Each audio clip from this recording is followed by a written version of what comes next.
Market है जो कि रुकने का नाम ही नहीं ले रही और बहुत ही तेज़ी से बढ़ती जा रही है। तो ऐसे में आपके इक्विटी म्यूचुअल फंड की वैल्यूएशंस काफ़ी ज़्यादा बढ़ गई होंगी और आप ये सोच रहे होंगे ये बहुत अच्छा मौका है कि हमें अपना प्रॉफिट बुक कर लेना चाहिए। और आप शायद ये भी सोच रहे होंगे कि प्रॉफिट बुक करें या फिर अभी थोड़ा और वेट करें, या फिर ऐसी सिचुएशन में हमें क्या करना चाहिए। तो आज की वीडियो इसी टॉपिक के बारे में है। वीडियो शुरू करें उससे पहले मैं हूं आपकी host Mamta Khanna, certified financial planner, और आप देख रहे हैं one and only best invest India YouTube channel, आपका one stop destination to get the right financial advice. तो चलिए वीडियो शुरू करते हैं और जानते हैं कि आपको क्या करना चाहिए। जैसे कि आप भी जानते हैं कि आपकी इक्विटी म्यूचुअल फंड की वैल्यूएशन अभी काफ़ी ज़्यादा बढ़ गई है। तो ऐसे में अगर आपके गोल्स शॉर्ट टर्म में आ रहे हैं, यानी कि कुछ समय के बाद आ रहे हैं, तो आप अपना प्रॉफिट बुक करके अपनी सारी इन्वेस्टमेंट से बाहर निकल सकते हैं।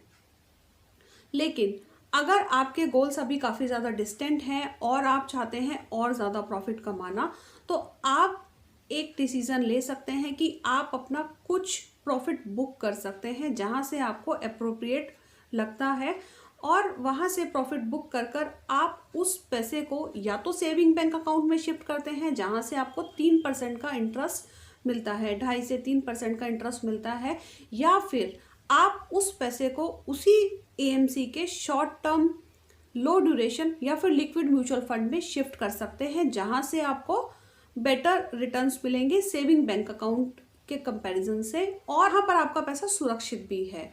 तो वहाँ पर आपको ज़्यादा बेनिफिट मिलेगा, और जैसे ही मार्केट डाउन आती है तो वहाँ पर आप अपना पैसा वापस उसी फंड में या किसी और फंड में शिफ्ट कर सकते हैं। तो इससे आप अपना प्रॉफिट बुक कर सकते हैं। लेकिन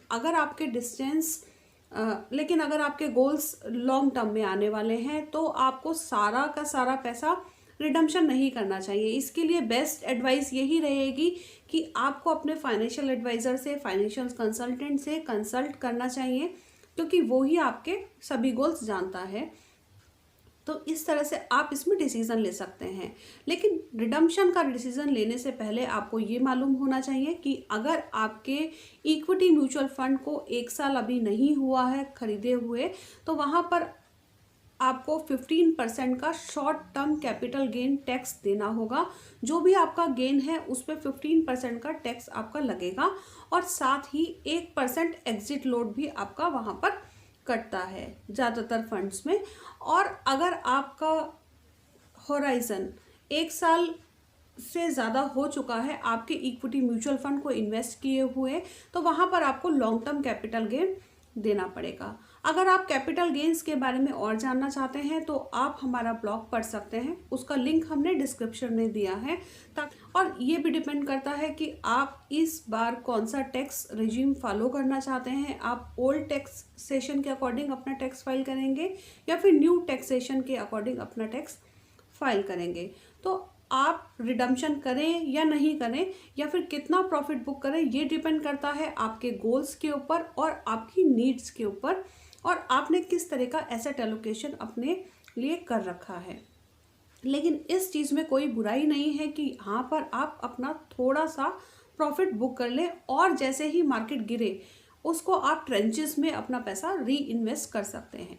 तो अगर आपको चाहिए इन्वेस्टमेंट एडवाइस तो आप हमें कंसल्टेशन के लिए कॉल कर सकते हैं, या फिर आप हमारी ईमेल आईडी पर हमें लिख सकते हैं info@bestinvestindia.com।